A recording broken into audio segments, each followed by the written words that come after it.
বহু লোকে মোক প্ৰশ্ন কৰি আছে যে মিউচুৱেল ট্ৰান্সফাৰৰ পোৰ্টেলটো কেতিয়া খুলিব।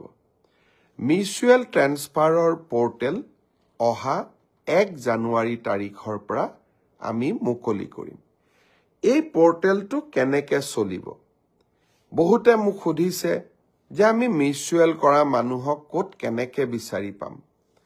এই পোৰ্টেলটোত আবেদন কৰাৰ পিছত একে বিভাগৰ একে পে স্কেলৰ কৰ্মচাৰীৰ মাজত আমি মিউচুৱেল ট্ৰান্সফাৰ কৰাৰ বাবে প্ৰচেষ্টা কৰিম।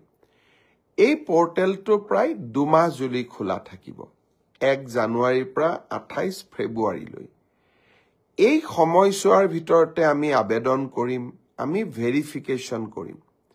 তাৰ পিছত আমি আপোনালোকৰ আবেদনবোৰ পোৰ্টেলত স্বয়ংক্ৰিয়ভাৱে মিউচুৱেল ট্ৰান্সফাৰৰ বাবে মুকলি কৰি দিম। আৰু এটা কম্পিউটাৰ প্ৰণালীৰ মাজেৰে স্বচ্ছতাৰ মাজেৰে এই মিউচুৱেল ট্ৰান্সফাৰ হ'ব। আপোনালোকক সোধা যাব, আপোনালোকে সন্মতিৰ বাটনটো টিপাৰ লগে লগে মিউচুৱেল ট্ৰান্সফাৰৰ অৰ্ডাৰ নিজে নিজে কম্পিউটাৰৰ পৰা ওলাই আহিব।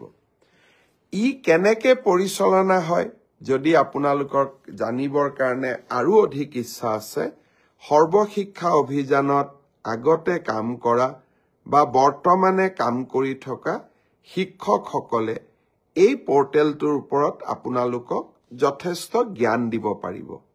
অহা 1 জানুৱাৰী তাৰিখে এই পোৰ্টেলটো আমি আনুষ্ঠানিকভাৱে মুকলি কৰি দিম।